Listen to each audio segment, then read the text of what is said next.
ক্লাসটি আমি নেব এই প্লেট টেকটনিক যে থিওরি, এই থিওরি সম্পর্কে আজকে আমি ডিটেলস আলোচনা করব, যেটা এখান প্রথম থেকে লাস্ট অবধি তোমরা যদি দেখো অতি অবশ্যই এখান থেকে সমস্ত জিনিসটা তোমরা বুঝতে পারবে। এবং প্লেট টেকটনিক সম্পর্কে যে তোমাদের একটা কি বলবো যে বিশাল ভাবনা চিন্তা থাকে যে প্লেট টেকটনিক মানে একটা বিশাল ব্যাপার, সেটা অতি সহজেই তোমাদের কাছে সহজ হয়ে যাবে।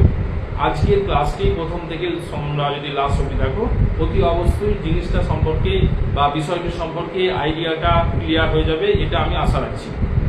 দেখো, প্রথমে আমি বলবো যে প্লেট টেকটনিক থিওরি বা পাত সংশ্লেষণ তত্ত্ব সম্পর্কে ধারণাটি কখন এলো না। আমরা দেখেছি যে 1960-এর দশকে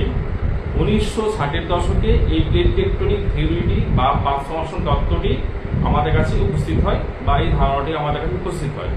তারপর 1965 সালে বিজ্ঞানী জে টুজো উইলসন তার নেচার পত্রিকায় এই পাত শব্দটি প্রথম ব্যবহার করেন।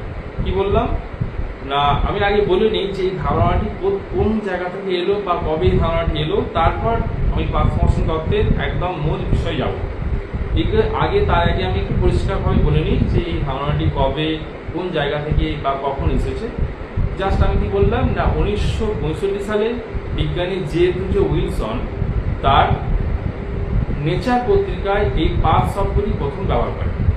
তারপরে 1967 সালে ম্যাকাঞ্জি এবং পার্কার এই পাতের গতির ব্যাখ্যা দেন, যে পাতের যে চলন হয়, পাত যে মুভমেন্ট করে সেইটা ব্যাখ্যা দেন। তারও পরে 1968 সালে মর্গান এবং এক্সলি পিচন তার পাতের গতির ফলে বা পাতের চলনের ফলে যে ভঙ্গির পর্বতের সৃষ্টি হয় সেটা সম্পর্কে ব্যাখ্যা দেন। তাহলে আমি এখানে অনেকগুলো জিনিস পেলাম। কি পেলাম না, 1960-এর দশকে পাত শব্দটি বা পাতের যে ব্যাপার, যে পাতের যে চলন হয় বা পাত শব্দটি প্রথম ব্যবহার করা হয় 1960-এর দশকে। পাত শব্দটি প্রথম বা পাত শব্দটি প্রথম ব্যবহার করা হয় 1965 সালে। কি বললাম না, জে টুজো উইলসন 1965 সালে তার নেচার পত্রিকায় প্রথম এই পাত শব্দটি ব্যবহার করেছিলেন। তারপরে কবে এলো না, 1967 সালে কি না, ম্যাকেঞ্জি এবং পার্কার এই পাতের যে চলন হয় সেটা সম্পর্কে বক্তব্য রাখেন বা সেটা সম্পর্কে ধারণা দেন।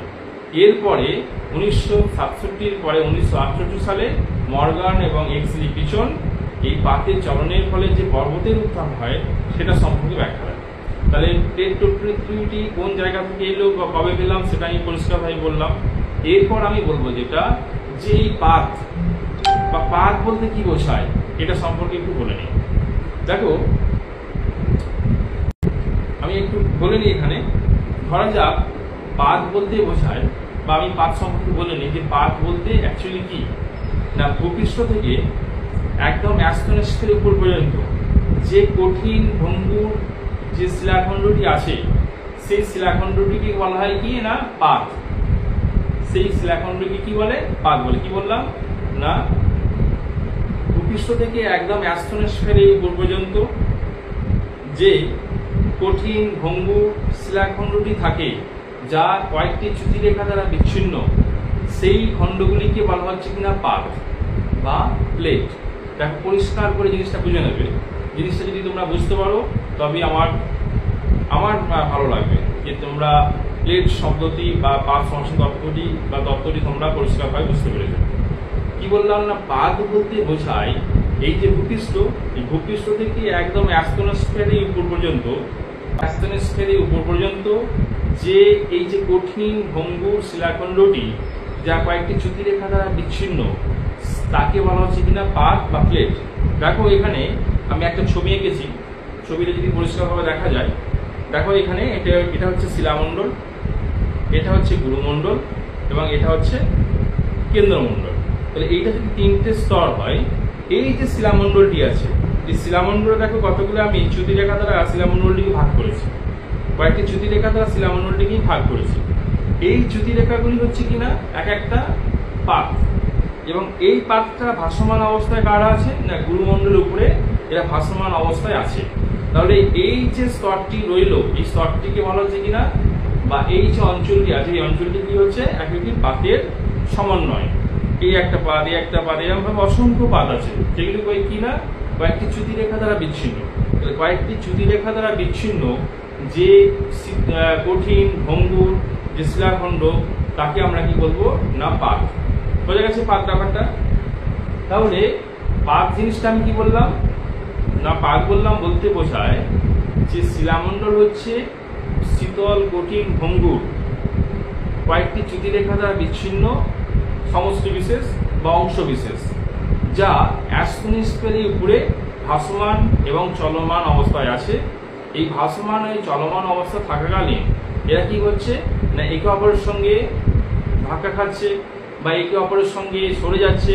এই যে ধাক্কা খাওয়া, পরস্পর আঘাত খাওয়া, এর ফলে কি হচ্ছে না ভূপৃষ্ঠে বিভিন্ন রকম ভূমিরূপের পরিবর্তন সাধিত হচ্ছে, এবং ভূমিরূপের নানান পরিবর্তন হওয়ার ফলে আমাদের যে ভূপৃষ্ঠ দেখতে পাচ্ছি সেটা আকার ধারণ করেছে।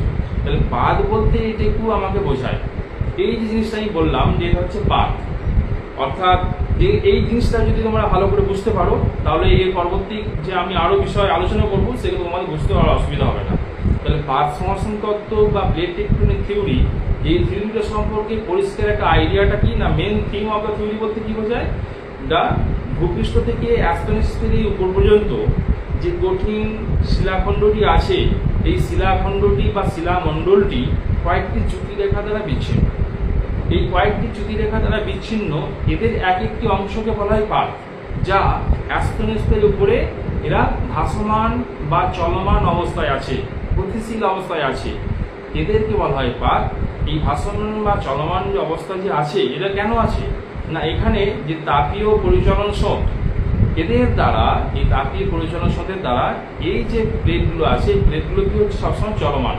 এই চলমান থাকার কারণে একে অপরের সঙ্গে ধাক্কা খাচ্ছে, এবং ধাক্কা খাওয়ার ফলে বিভিন্ন ধরনের ভূমিরূপের সৃষ্টি হচ্ছে বা বিভিন্ন ধরনের ঘটনা ঘটে চলেছে, এবং তার ফলে ভূমিরূপের পরিবর্তন সাধিত হয়েছে।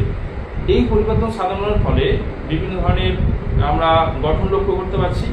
এই যে বিষয়টা, এটাই হচ্ছে আমাদের কি প্লেট টেকটনিক থিওরি বা পাদ সমাসন তত্ত্বের একটা মূল বিষয়।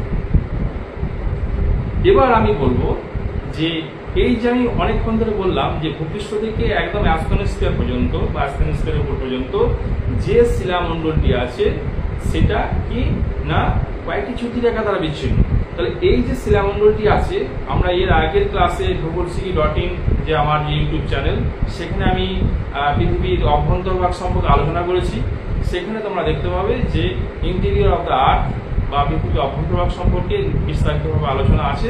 সেখানে তোমরা এই পৃথিবীর যে অভ্যন্তরভাগ, যেটা শিলামণ্ডল, ভূমণ্ডল, কেন্দ্রমণ্ডল, এর সম্পর্কে সবিস্তারিত আলোচনা আছে, সেখানে তোমরা দেখে নিতে পারো। বা আমি জাস্ট ছোট করে বলে নিচ্ছি যে এই যে শিলামণ্ডলটি, তা মূলত শিয়াল এবং সীমা, এই দুটি বিষয় নিয়ে গঠিত বা দুটি কম্পোনেন্ট নিয়ে গঠিত। একটা হচ্ছে শিয়াল, একটা হচ্ছে সীমা। এই যে শিলামণ্ডলটি আছে তা মূলত মহাসাগরীয়, যেটা আছে মহাসাগরীয় ভূত্বক, যেটা হচ্ছে সীমা, এবং মহাদেশীয় ভূত্বক, যেটা হচ্ছে শিয়াল। এই দুটো বিষয়কে নিয়েই কিন্তু আজকের আমাদের আলোচনা। এবার একটু বলে নিই যে এই যে তত্ত্বটি দাঁড়িয়ে আছে দুটো জিনিসের উপর ভিত্তি করে, দুটি বৈজ্ঞানিক ধারণার উপর ভিত্তি করে। সেই ধারণা দুটি কি কি না, একটা হচ্ছে কন্টিনেন্টাল ডিপ থিওরি, যেটা 1912 সালে বিজ্ঞানী আলফ্রেড ওয়েগনারের দ্বারা আমরা পেয়েছি, এবং সমুদ্রবক্ষীয় বিস্তৃতি, যেটা হ্যারি হেসের মধ্য দিয়ে আমরা পেয়েছি 1960-এর দশকে। এই দুটো বিষয়, একটা 1912, একটা 1960, এই দুটি বিষয়ের উপর ভিত্তি করে এই প্লেট টেকটনিক থিওরিটা মূলত দাঁড়িয়ে আছে। এবার আমি বলবো তোমাদেরকে যে প্লেট টেকটনিক থিওরির পরবর্তীকালে আর যে যে বিষয়গুলি আছে এখানে সবিস্তারিতভাবে আলোচনা করব। তার জন্য আমি বোর্ডে লিখে রেখেছি, যাতে কোনো টার্ম বা এখান থেকে যে সবিস্তারিতভাবে আলোচনার সময় বিভিন্ন টার্ম এখানে থাকে, বিভিন্ন টার্মগুলি যদি ভুলে না যাই বা আমাদের ওভারলুক যদি না করতে পারি, তার জন্য আমি লিখে রেখেছি। এক এক করে আমি প্রত্যেকটা বিষয় এখানে আলোচনা করব।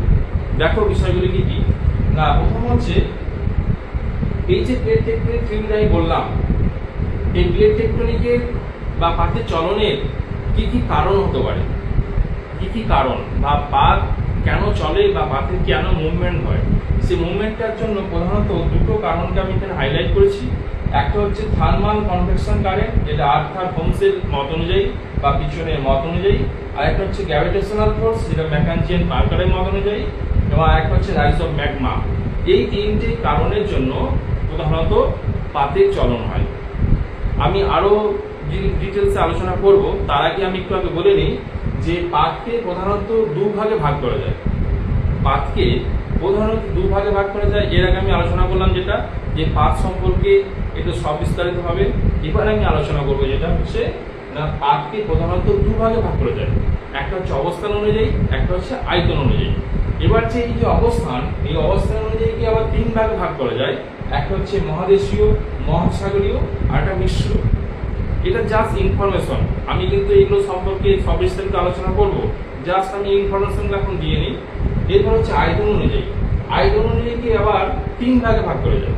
কি কি না, একটা হচ্ছে মেজর পাত বা বৃহৎ পাত, একটা হচ্ছে মাইনর পাত এবং তার থেকে আরেকটু ক্ষুদ্র পাত। তাহলে এখানে যে মেজর, মিডিয়াম এবং মাইনর তিনটে যে পাত আছে, সেই পাতগুলোকে মেজর যে পাত, বৃহৎ যে পাতটা আছে, সেই পাতটা মূলত 10⁷ স্কয়ার কিলোমিটার বেশি যখন থাকছে তখন তাকে আমরা বলবো কিনা মেজর পাত। এটা মূলত আছে 7টা। আর 10⁶ থেকে 10⁷ অর্থাৎ মিডিয়াম যখন পাত থাকছে, এই পাতটা আছে কটা না 8টা। এবং সব থেকে ক্ষুদ্র যে পাত সেটা হচ্ছে 10⁴ থেকে 10⁶ এর মধ্যে, সেটা হচ্ছে একদম 20টা আছে যে পাতটা। অর্থাৎ এই সব মিলিয়ে বৃহৎ পাত 20, আমাদের 8টা, বৃহৎ পাত 7টা, এবং হচ্ছে কি মাঝারি পাত যেটা বলা হয় 8টা, এবং সব থেকে ক্ষুদ্রতম যে পাত সেটা হচ্ছে 20টা। তাহলে এই যে 7টা, 8টা এবং 20টা যে পাত, এই পাত নিয়েই আমাদের আজকের বিষয় এবং সম্পূর্ণ বিষয়টি আলোচনা করব। তোমরা প্রথম থেকে লাস্ট অবধি ভিডিওটা দেখো। এবং তোমাদের বলে দিই যে আমার এই সমস্ত ভিডিও বা বিভিন্ন ধরনের ক্লাস আমি নেই এই আজকে রুটিন, তোমরা সেখানে গিয়েও বিভিন্ন ক্লাস তোমরা সময় মতো দেখে নিতে পারো। এবার বলবো যে এই যে 7টা পাত, যে 7টা পাত কি কি, প্রধানত কি কি কারণে আমাদের 7টা পাত আমাদের আছে। অর্থাৎ ইউরেশিয়া পাত, ইন্দো অস্ট্রেলিয়া পাত, আফ্রিকা পাত, আন্টার্কটিকা পাত, দক্ষিণ আমেরিকা, উত্তর আমেরিকা এবং প্রশান্ত মহাসাগরীয় পাত। এই যে 7টা পাত, এই 7টা পাত হচ্ছে কিন্তু বৃহৎ বা মেজর। এই পাতের চলনের ফলেই কিন্তু বিভিন্ন ধরনের ভূমিরূপে পরিবর্তন সাধিত হয়ে থাকে এবং অনেক সময় পাতের চলনের ফলে ভূমিকম্প, সুনামি, বিভিন্ন ধরনের ক্ষতি কিন্তু হয়ে থাকে প্রধানত এই 7টা পাতের মূলত কারণে। এবার আমি যেটা বলবো সেটা হচ্ছে কিনা প্লেট মার্জিন এবং প্লেট বাউন্ডারি। প্লেট মার্জিন অর্থাৎ পাতকে প্রধানত গঠন অনুযায়ী দুটো ভাগে ভাগ করা যায়। একটা কিনা প্লেট মার্জিন, আর একটা হচ্ছে কিনা প্লেট বাউন্ডারি। এই প্লেট মার্জিন হচ্ছে, ধরা যাক এই একটা পাত, এই একটা পাত, এই পাতের যে প্রান্ত ভাগ, একটা প্রান্ত ভাগ, একটা প্রান্ত ভাগ, এই পাতের যে প্রান্ত ভাগ, সেই প্রান্ত ভাগকে বলা হচ্ছে কিনা প্লেট প্রান্ত বা পাত প্রান্ত বা প্লেট মার্জিন। একটা পাতের যে শেষ ভাগটা বা প্রান্ত ভাগটা, এই ধরা যাক একটা পাত, এই পাতের প্রান্ত ভাগ, এই পাতের প্রান্ত ভাগ। তাহলে এই পাতের যে প্রান্ত ভাগটা থাকছে তাকে আমরা বলছি পাত প্রান্ত বা প্লেট মার্জিন। আর প্লেট বাউন্ডারিটা কি না, প্লেট বাউন্ডারি হচ্ছে ধরা যাক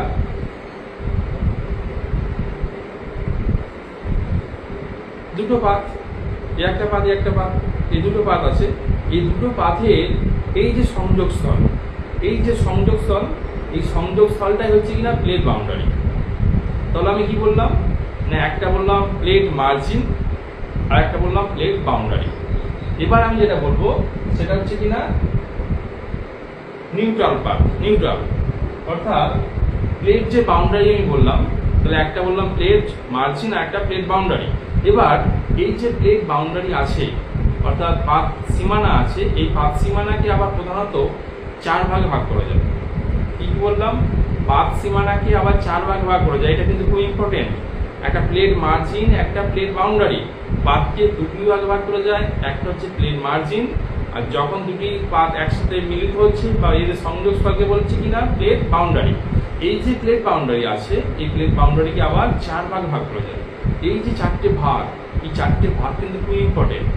1 নম্বর হচ্ছে কিনা কনস্ট্রাকটিভ প্লেট বাউন্ডারি।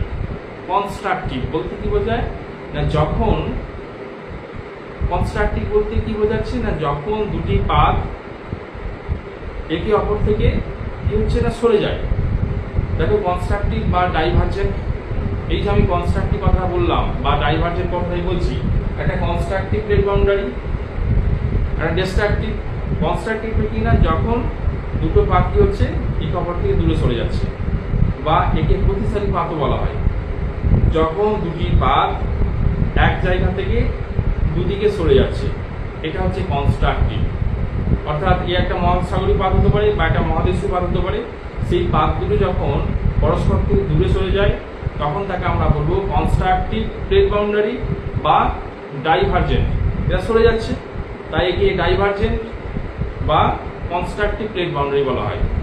বা প্রতিসারী পাত সীমানা, যখন দুটি পাত পরস্পর থেকে দূরে চলে যায় তখন তাকে আমরা বলবো কিনা প্রতিসারী পাত সীমানা। আবার কি ডিস্ট্রাকটিভ প্লেট বাউন্ডারি, যখন দুটি পাত পরস্পরের কাছাকাছি চলে এসে সংঘর্ষে লিপ্ত হয়, দুটি পাত পরস্পরের কাছাকাছি এসে সংঘর্ষে লিপ্ত হয় তখন তাকে আমরা বলবো ডিস্ট্রাকটিভ প্লেট বাউন্ডারি বা অভিসারী পাত সীমানা। আরেকটা কি আছে 3 নম্বর হচ্ছে যখন দুটি পাত পরস্পরের কাছাকাছি এসে এরা কি হচ্ছে পরস্পরের কাছাকাছি গা ঘেঁষে বেরিয়ে যায়, সংঘর্ষে লিপ্ত হয় না, তখন তাকে আমরা বলবো নিউট্রাল প্লেট বাউন্ডারি বা নিরপেক্ষ পাত সীমানা। আরেকটা আছে সেটা হচ্ছে ট্রিপল জাংশন। সেটা কি না, সেটা যখন তিনটে পাত পরস্পর একটি বিন্দুতে মিলিত হয় বা তিনটি পাত পরস্পর একটি বিন্দু থেকে পরস্পর সরে যায়, এই ব্যাপারটাকে বলা হচ্ছে বা ঘটনাটাকে বলা হয় ট্রিপল জাংশন। এই ট্রিপল জাংশনে একটু শর্ট কোশ্চেন একটু বলে নিই। এই ট্রিপল জাংশনে তিনটে যে পাত থাকে সেই তিনটে পাতে দুটি পাত সক্রিয় এবং একটি পাত নিষ্ক্রিয়। এই যে একটা পাত নিষ্ক্রিয় থাকে তাকে বলা হয় অলাকজেন। কি বললাম, যে ট্রিপল জাংশনে তিনটে যে পাত থাকে সেই তিনটে পাত যেটা ওয়াই আকৃতি যে ব্যালেন্সটা থাকা হয় বা ওয়াই আকৃতি যে শেপ দেখা যায়, এই তিনটে পাতের মধ্যে যখন একটি পাত নিষ্ক্রিয় থাকে এবং দুটি পাত সক্রিয় থাকে, এই নিষ্ক্রিয় পাতটিকে বলা হচ্ছে কিনা অলাকজেন। তাহলে আমি প্লেট বাউন্ডারি সম্পর্কে 4টে ভাগ বললাম। একটা কি বললাম না প্রতিসারী পাত সীমানা, আরেকটা বললাম অভিসারী পাত সীমানা, আরেকটা বললাম নিরপেক্ষ পাত সীমানা, আরেকটা বললাম ট্রিপল জাংশন। এবার এই যে প্রতিসারী, অভিসারী এবং নিরপেক্ষ এবং ট্রিপল জাংশন, এদের মধ্যে আবার অসংখ্যভাবে আলোচনা আছে, সবিস্তারিত আলোচনা আছে। তাই তোমাদেরকে বলবো প্রথম থেকে ভিডিওটি লাস্ট অবধি দেখো, তাহলে পাত সংস্থান তত্ত্ব সম্পর্কে আর কোনো ধারণা বা আর কোনো জিনিস তোমাদের থেকে যাবে না, যে যেখানকার থেকে তোমাদের প্রশ্ন এলো তোমরা করতে পারবে না। তাই প্রথম থেকে লাস্ট অবধি দেখো, তাহলে তোমাদের ক্লাসটি সম্পর্কে পরিষ্কার একটা আইডিয়া জানতে হবে এবং প্লেট টেকটনিক থিওরি সম্পর্কে পরিষ্কার ধারণা তোমরা বুঝতে পারবে। দেখো এবার বলবো যে এই যে পাত সংস্থান তত্ত্ব, এখানে মূলত যে কারণটি আমি বললাম যে পরিচালন স্রোত বা আর্থার হোমসের যে থার্মাল কনভেকশন যে কারেন্ট, যে কারণে প্রধানত পাতের চলন হয়, এই কারণটা কিন্তু খুব ইম্পর্টেন্ট। একটু আমি বলে নিই। দেখো ভূগর্ভে বিভিন্ন তেজস্ক্রিয় পদার্থ বা বিভিন্ন ধরনের যে উত্তপ্ত পদার্থ থাকে, যে উত্তপ্ত হয়ে যায়, সেই পদার্থ থাকার কারণে ভূগর্ভে কি হচ্ছে উত্তপ্ত গলিত যে ম্যাগমা, সেগুলো সবসময় কিন্তু উত্তপ্ত অবস্থায় আছে, গলিত অবস্থায় আছে। সেই উত্তপ্ত গলিত অবস্থায় যখন ঊর্ধ্বমুখী একটা স্রোতের সৃষ্টি হয়, সেই ঊর্ধ্বমুখী স্রোত যখন উপর দিকে আস্তে আস্তে উঠতে থাকে, সেই উঠতে থাকার সময় যদি এখানে কোনো ধরনের যদি কঠিন শিলা থেকে থাকে, তাহলে কঠিন শিলা থাকলে কি হবে, এই ঊর্ধ্বমুখী যে স্রোতটা, সেই স্রোত কিন্তু ঊর্ধ্বমুখী আর উপর দিকে উঠতে পারবে না, বাধাপ্রাপ্ত হবে। সেই বাধাপ্রাপ্ত হওয়ার কারণে সেটা কি হচ্ছে দুদিকে সরে যাচ্ছে, এদিকে একদিকে সরে যাচ্ছে, এদিকে একদিকে সরে যাচ্ছে। অর্থাৎ এরা ঊর্ধ্বমুখী যে স্রোতটা হলো, সেই স্রোতটা অর্থাৎ তাপীয় যে স্রোত, ঊর্ধ্বমুখী যে তাপীয় স্রোত, সেই স্রোতটা কিন্তু কোনো কঠিন শিলাস্তরে ধাক্কা খেয়ে আবার দুদিকে নেমে যাচ্ছে। এই যে নেমে গেল, নেমে গিয়ে কিন্তু আবার নিচের দিকে নেমে যাচ্ছে শীতল হয়ে, এটা আবার নিচের দিকে নেমে যাচ্ছে। এইরকম ভাবে একটা কি হচ্ছে না একটা তাপীয় কোষের সৃষ্টি করছে, এবং এই তাপীয় কোষের সৃষ্টি করার ফলেই এই যে উপর দিকে উঠলো ঊর্ধ্বমুখী স্রোত, এই ঊর্ধ্বমুখী স্রোত যখন দূরে চলে যাচ্ছে, পরস্পর দূরে চলে যাচ্ছে, অর্থাৎ এটা হয়ে গেল এখানে ডাইভারজেন্ট। এই উপরে যে প্লেটটা আছে সেটা ডাইভারজেন্ট প্লেটের ফলে কিন্তু এখানে চলনের সৃষ্টি হচ্ছে। অর্থাৎ এখান থেকে কিন্তু দুটো পাত পরস্পর দূরে সরে যাচ্ছে। যদি আমি ছবি এঁকে বোঝাতে পারতাম ব্যাপারটা আরো ভালো হতো। কিন্তু যেটা আমি লাইভ ক্লাস নিচ্ছি তাই এখানে ছবি আমি যেটা আঁকবো সেটা উল্টো ধরনের দেখা যাবে, তাই আমি একটু পরিষ্কার করে থিওরিটাই বলে নিই যে এখানে যে ঊর্ধ্বমুখী শব্দটা এলো সেই ঊর্ধ্বমুখী শব্দটা কঠিন শিলাখণ্ড থাকার কারণে সেই শব্দটা কিন্তু আবার নিম্নমুখী হয়ে যাচ্ছে, দুদিকে ভাগ হয়ে যাচ্ছে। এই যে ভাগ হয়ে গেল দিয়ে নিচে কিন্তু একটা কক্ষের সৃষ্টি করলো, পরিচালন কক্ষের সৃষ্টি করলো, একটা কোষের সৃষ্টি করলো। এই যে কক্ষের সৃষ্টি করছে দুদিকে ভাগ হয়ে গেল ঊর্ধ্বমুখী শব্দটা, দুদিকে ভাগ হয়ে যাওয়া মানে এটা কি ডাইভার্জেন্ট হয়ে গেল, অর্থাৎ এর উপরে যে শিলাখণ্ডটি আছে সেই শিলাটি কিন্তু চলনের সৃষ্টি করলো, সেই শিলাটিও কিন্তু এই ঊর্ধ্বমুখী শব্দের কারণে একটা যে বল প্রয়োগ করলো সেই বলের কারণে কিন্তু পাতটা দুদিকে সরে যাচ্ছে। তাহলে এই যে পাতটা শুরু হলো এটা হচ্ছে ডাইভার্জেন্ট প্লেট। আবার এই যে স্রোতটা যখন দুদিকে আবার নামে, অর্থাৎ নিম্নমুখী স্রোত যখন দুদিকে নামতে থাকে তখন আবার সেখানে কি হচ্ছে কনস্ট্রাকটিভ প্লেট বাউন্ডারি, উপরে যে শিলাখণ্ড থাকছে সেটা কনস্ট্রাকটিভ প্লেট বাউন্ডারি আন্ডার পড়ে যাচ্ছে।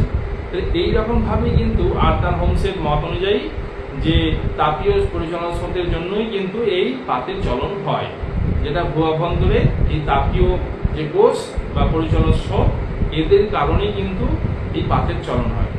এছাড়া আরেকটি কি কারণ আছে, গ্র্যাভিটেশনাল ফোর্স, যেটা দেখা গেছে এই যে মহাসাগরীয় বা মহাদেশীয় বিভিন্ন যে প্লেটের যে সংঘর্ষ হচ্ছে, এই সংঘর্ষ হওয়ার ফলে একটি পাত আরেকটি পাতের নিচে প্রবেশ করছে।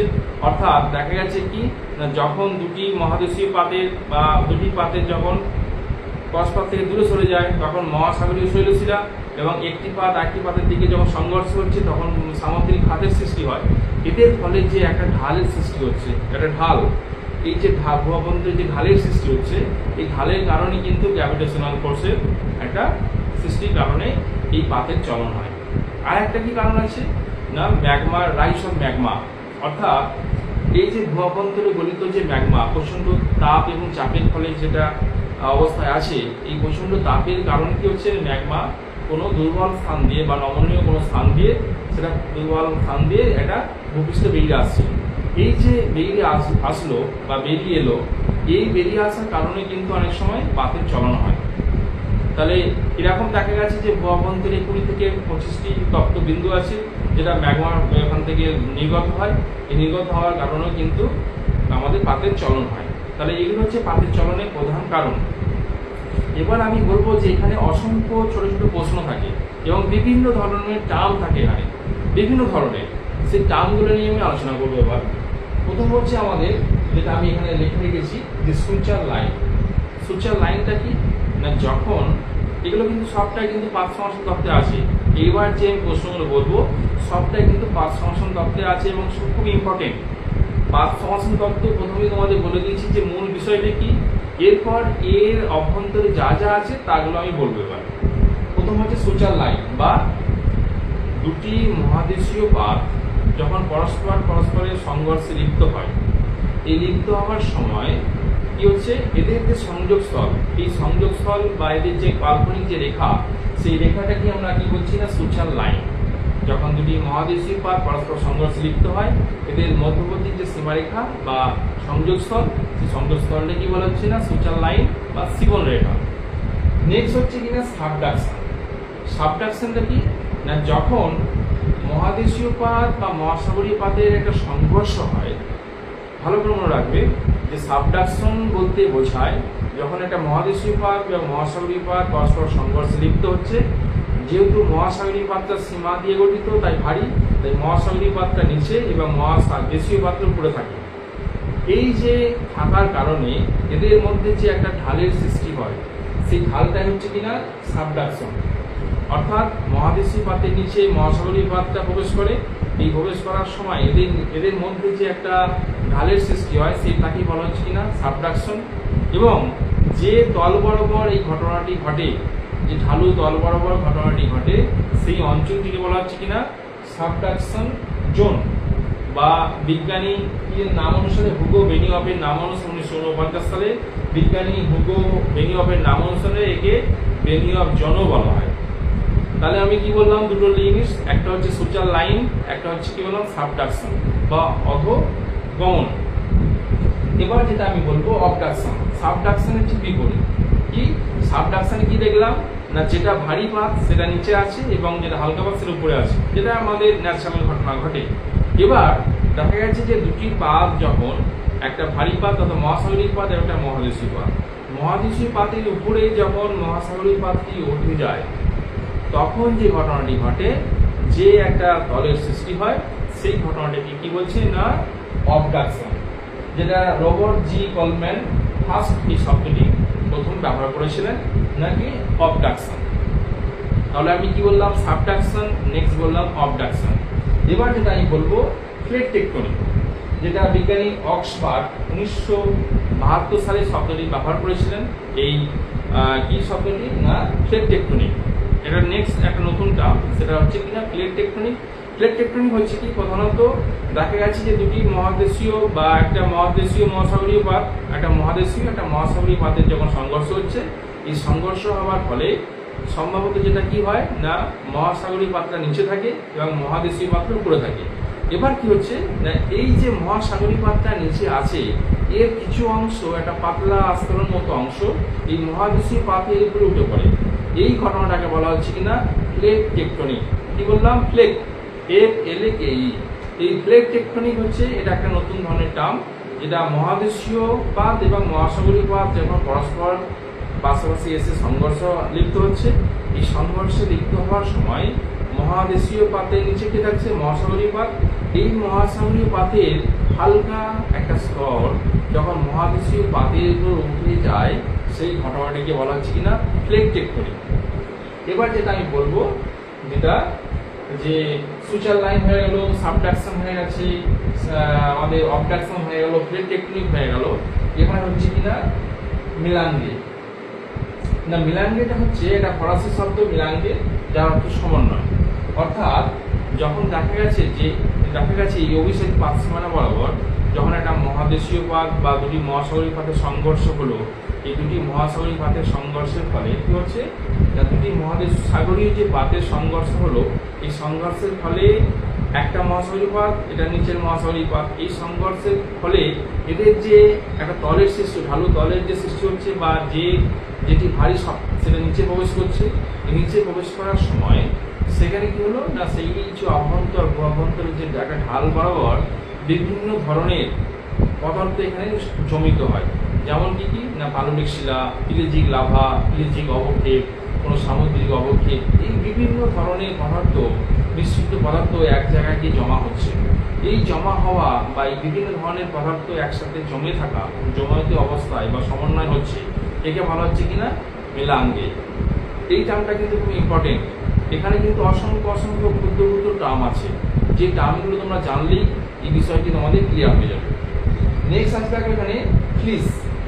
ফ্লিসটা হচ্ছে ভঙ্গিল পর্বত উত্থানের পরবর্তী সময়ে কি হচ্ছে, ভঙ্গিল পর্বত উত্থান হয়ে গেছে, অর্থাৎ মহীখাত থেকে ভঙ্গিল পর্বত উত্থান হয়ে গেছে। উত্থানের পরবর্তীকালে যখন মহীখাতে যে বিভিন্ন ধরনের যে অবশিষ্ট পদার্থ থেকে থাকে, সেই অবশিষ্ট যে সমস্ত পদার্থ থাকে তাদেরকে কি বলছে না ফ্লিস। কি বললাম এর আগেরটা বললাম মেলাঙ্গে। এদের মধ্যে কিন্তু খুব অল্প বিস্তর পার্থক্য আছে বা অল্প ধরনের জিনিসগুলো একটু আলাদা আলাদা আছে। একটা বললাম মেলাঙ্গে, নেক্সট যেটা বলছি কি না ফ্লিস। ফ্লিসটা কি না ভঙ্গিল পর্বত উত্থানের পরবর্তীকালে যে মহীখাত থাকে, অবশিষ্ট যে মহীখাত, সেই মহীখাতে বিভিন্ন ধরনের পদার্থ থাকে, সেই বিভিন্ন ধরনের পদার্থকে বলা হচ্ছে কিনা ফ্লিস। এরপর আছে কিনা মেলাস বা মোলাস। মোলাসটা কি না মহীখাত থেকে যখন আমাদের কি হচ্ছে মহীখাতের বা মহাদেশের থেকে যখন ভূমি পর্বত উত্থান হয়ে গেল, উত্থান হওয়ার পরবর্তীকালে সেই যে মহীখাত থাকছে, সেই মহীখাতে বিভিন্ন ধরনের বা মহীখাতের প্রান্তভাগে যে একটা উপমহীখাত সৃষ্টি হয়। ধরো দেখা গেছে এইটা মহীখাত, এই মহীখাত থেকে আমাদের ভঙ্গিল পর্বত উত্থান হয়েছে। উত্থান হচ্ছে গিরিজনী আলোড়নের ফলে, কিন্তু এখান থেকে মহীখাত গিরিজনী আলোড়নের ফলে এখানে আমাদের ভঙ্গিল পর্বত উত্থান হয়েছে। এই উত্থানের পরবর্তীকালে গিরিজনী আলোড়ন যখন প্রশমিত হয়ে যায়, গিরিজনী আলোড়নে আর তখন শক্তিটা তখন সেই পরিমাণ থাকে না। না থাকার কারণে এই যে মহীখাতের যে উপমহীখাত যেটা থেকে থাকে, সেই উপমহীখাতে কি হচ্ছে বিভিন্ন ধরনের পদার্থ জমে থাকছে সেই যে জমে থাকা অবস্থায় বা উপমহীখাতে বিভিন্ন ধরনের পদার্থের সঞ্চয় হয়, তখন তাকে আমরা কি বলবো না মোলাস। তাহলে এখানে কিন্তু অনেকগুলো টার্ম আছে। একটা মেলাঙ্গেটা হচ্ছে কিনা একই সঙ্গে যখন পর্বতের সৃষ্টি হচ্ছে বা একই সঙ্গে যখন পর্বত সৃষ্টি হয়ে গেল, সেই পর্বত সৃষ্টি হওয়ার সময় বিভিন্ন ধরনের পদার্থ যখন একত্রে জমা হচ্ছে গোবন্ত ঢালে, তখন তাদের আমি একত্রে কি বলবো না মেলাঙ্গে। ফিলিসটা কি না অবশিষ্ট মহীখাতে যখন বিভিন্ন ধরনের পদার্থ জমা থাকছে, তখন তাকে আমরা বলবো ফিলিস। আর মোলাসটা কি না মহীখাতের সৃষ্টি হওয়ার পরে মহাসাগরের যে প্রান্ত ভাগে যে কি থাকছে উপমহীখাত থাকছে, সেই উপমহীখাতে যখন বিভিন্ন ধরনের পদার্থ জমা হয়, তখন তাকে আমরা কি বলবো মোলাস। নেক্সট এটা আছে ইউটেটিক সলিউশন। ইউটেটিক সলিউশনটা কি না দেখা গেছে ধরো যাক যে দুটি আমাদের মহাসাগরীয় পাত, এটা মহাসাগরীয় পাত, বা এটা মহাদেশীয় পাত। এই দুটি মহাদেশীয় পাতের সংঘর্ষের ফলে যে পাতটি ভারী সেটা নিচে প্রবেশ করছে, এই প্রবেশ করার সময় এই যে অগ্রভাগটা, এই অগ্রভাগের যে মহাদেশীয় পাত বলেছি আমি, এই মহাদেশীয় পাত গ্রানাইট শিলা দ্বারা গঠিত। এই গ্রানাইট শিলাটি কি হচ্ছে না প্রচন্ড তাপ এবং চাপের ফলে গ্রানাইট শিলাটা গলে যায়। এই গলিত অবস্থায় এই গ্রানাইটের যে দ্রবণ সৃষ্টি করে, এই দ্রবণটাকে বলা হচ্ছে কিনা ইউটেটিক দ্রবণ বা গ্রানাইটের দ্রবণ। এই ঘটনাটাকে বলা হচ্ছে কিনা ইউটেটিক সলিউশন। বোঝা গেছে ব্যাপারটা? তাহলে এখান থেকে যে আমি টার্মগুলো বললাম সেগুলো কিন্তু খুব ইম্পর্টেন্ট। প্রথম থেকে একটু আমি আগে ডিসকাস করে নিই যে আজকে যে বিষয়টি নিয়ে আমি আলোচনা করলাম, সেই আলোচনাটির মধ্যে কি কি বিষয় রয়েছে বা কি কি বিষয় আমরা এখনো আলোচনা করছি। নেক্সট আরেকটা নাম বলে নিই, তারপর আমি সবিস্তারিত আরো আমি নেক্সট বার আলোচনা করবো যে নিওটেকটনিক। নিওটেকটনিক এটা একটা নতুন টার্ম, যেটা 1960-এর দশকে যখন পাত ফর্মেশন তত্ত্ব সম্পর্কে আলোচনা করা হয়, ঠিক সেই সময়তেই নতুন একটি ধারণা উদ্ভব ঘটে। যে ধারণাটি পাত ফর্মেশন তত্ত্বে যে আলোচনা করা হয়েছিল, তার থেকেও আরো পরিষ্কারভাবে এই পাতের চলন বা পাতের যে বিকৃতি হচ্ছে সেটা সম্পর্কে আরো পরিষ্কার ধারণা বা পরিষ্কারভাবে ব্যক্ত করা হয়। সেই ব্যক্ত বা সেই ধারণাটিকে বলা হচ্ছে কিনা নিওটেকটনিক। বোঝা গেছে? তাহলে আমি আজকে যে বিষয়টি নিয়ে আলোচনা করলাম, প্লেট টেকটনিক থিওরি বা পাতের চলন, সেই বিষয়টি এবার শর্ট করে একটু বলে নিই। যে পাত শব্দটি প্রথম ব্যবহার হয়েছিল 1960-এর দশকে। তারপর কি হয় না জে.ডব্লিউ. উইলসন 1965 সালে নেচার পত্রিকায় এই পাত শব্দটি প্রথম ব্যবহার করেন। এর আগে পাতের ব্যাপার নিয়ে একটু আলোচনা হয়েছিল, কিন্তু পরিষ্কারভাবে কেমন ক্লিয়ার কাট হয়নি। 1965 সালে বিজ্ঞানী জে.ডব্লিউ. উইলসন তার নেচার পত্রিকায় এই পাত শব্দটি প্রথম ব্যবহার করেন। তারপর 1967 সালে ম্যাকানজি এবং পার্কারের মত অনুসারে পাতের গতির একটা ধারণা ব্যক্ত হয়। তারপর 1968 সালে মর্গান এবং এক্সলি পিছনের মত অনুসারে তার একদম পাতের চলনের ফলে যে ভূমিকম্প সৃষ্টি হয় সেটা ধারণা ব্যক্ত হয়ে থাকে। যদিও এক্সলি পিছনকে পাত ফর্মেশন তত্ত্বের জনক বলা হয়। তাহলে এবার বলে নিই একটু ছোট করে যে পাত বলতে কি বোঝায় এবং পাত বলতে কি বোঝায় ব্যাপারটা বোঝা গেলেই এই পাত চলন সম্পর্কে বা পাত ফর্মেশন তত্ত্ব সম্পর্কে পরিষ্কার ধারণা বোঝা যাবে। পাত বলতে বোঝায় যে শিলামণ্ডল হচ্ছে কঠিন শীতল কঠিন ভঙ্গুর। দেখো বলে নি শিলামণ্ডল হচ্ছে শীতল কঠিন ভঙ্গুর কয়েকটি চ্যুতি রেখা দ্বারা বিচ্ছিন্ন একটা খণ্ড বিশেষ। তাহলে কি বললাম না এই যে ভূপৃষ্ঠ আছে, ভূপৃষ্ঠ থেকে একদম ভূঅভ্যন্তরে অ্যাস্টোনোস্ফিয়ারের উপর পর্যন্ত এই যে 33 কিলোমিটার গড়, যে 33 কিলোমিটার বা এই ভূপৃষ্ঠ থেকে অ্যাস্টোনোস্ফিয়ার পর্যন্ত যে স্তরটি থাকে তাকে আমরা কি বলছি শিলামণ্ডল। এই যে শিলামণ্ডলটি আছে, এই শিলামণ্ডলটি কয়েকটি চ্যুতিরেখা দ্বারা বিচ্ছিন্ন। এই চ্যুতিরেখা দ্বারা যখন বিচ্ছিন্ন হয়ে যাচ্ছে তাদের এক একটি অংশকে পাত বলা হয় এবং সেই পাতটি এই অ্যাস্টোনোস্ফিয়ারে ভাসমান অবস্থায় আছে এবং ভাসমান অবস্থা শুধু নয় এবং এরা গতিশীল অবস্থায় আছে। এই ভাসমান এবং গতিশীল অবস্থায় অ্যাস্টোনোস্ফিয়ারের উপরে যে চ্যুতিরেখা দ্বারা বিচ্ছিন্ন যে শিলাখণ্ড তাদেরকে এক একটি অঙ্কে বলা হচ্ছে কিনা পাত। বোঝা গেছে ব্যাপারটি? তাহলে পাত বলতে এই জিনিসটা কি বোঝানো হলো। এবার এই যে পাত, সেই পাতটা কি কারণে চলাচল করছে বা গতিশীল অবস্থা আছে, এর নিচে যে অ্যাস্টোনোস্ফিয়ারটি আছে, এই অ্যাস্টোনোস্ফিয়ারে সৃষ্টি হওয়া পরিচলন তাপীয় স্রোত বা পরিচলন স্রোতের কারণে বা তাপীয় পরিচলন স্রোতের কারণে আর্থার বংশের মত অনুযায়ী পরিচলন স্রোতের কারণে এই যে উপরে যে পাতটা আছে তারা কিন্তু সবসময় গতিশীল অবস্থায় আছে এবং গতিশীল অবস্থা থাকার কারণেই তারা পরস্পরের সঙ্গে সংঘর্ষে লিপ্ত হচ্ছে, এবং সংঘর্ষে লিপ্ত হলেই বিভিন্ন ধরনের ঘটনা ঘটবে, এবং সেই ঘটনার ফলে ভূমিরূপের পরিবর্তন সাধিত হবে। এই ঘটনাটাকে বা এই ডিটেল বিষয়টি কি বলা হচ্ছে? পাত সংশ্লেষণ তত্ত্ব। এবার আমি একটু আগে যে বিষয়টি বললাম সেই বিষয়টি নিয়ে যদি তোমাদের পরিষ্কারভাবে ঘটনাটি বোঝা যায় বা ব্যাপারটি বোঝা যায় বা জিনিসটি তোমাদের ক্লিয়ার থাকে, তাহলে তোমাদের পাত সংশ্লেষণ তত্ত্ব সম্পর্কে আর কোনো অসুবিধা হবে না। যদি কোনো বিষয় এই পাত সংশ্লেষণ তত্ত্ব সম্পর্কে বুঝতে অসুবিধা হয়, তাহলে আমি তোমাদের প্রত্যেককে বলবো যে তোমরা কমেন্ট বক্সে কমেন্ট করে জানাবে, আমি যত সময় সেগুলো উত্তর দিয়ে দেবো।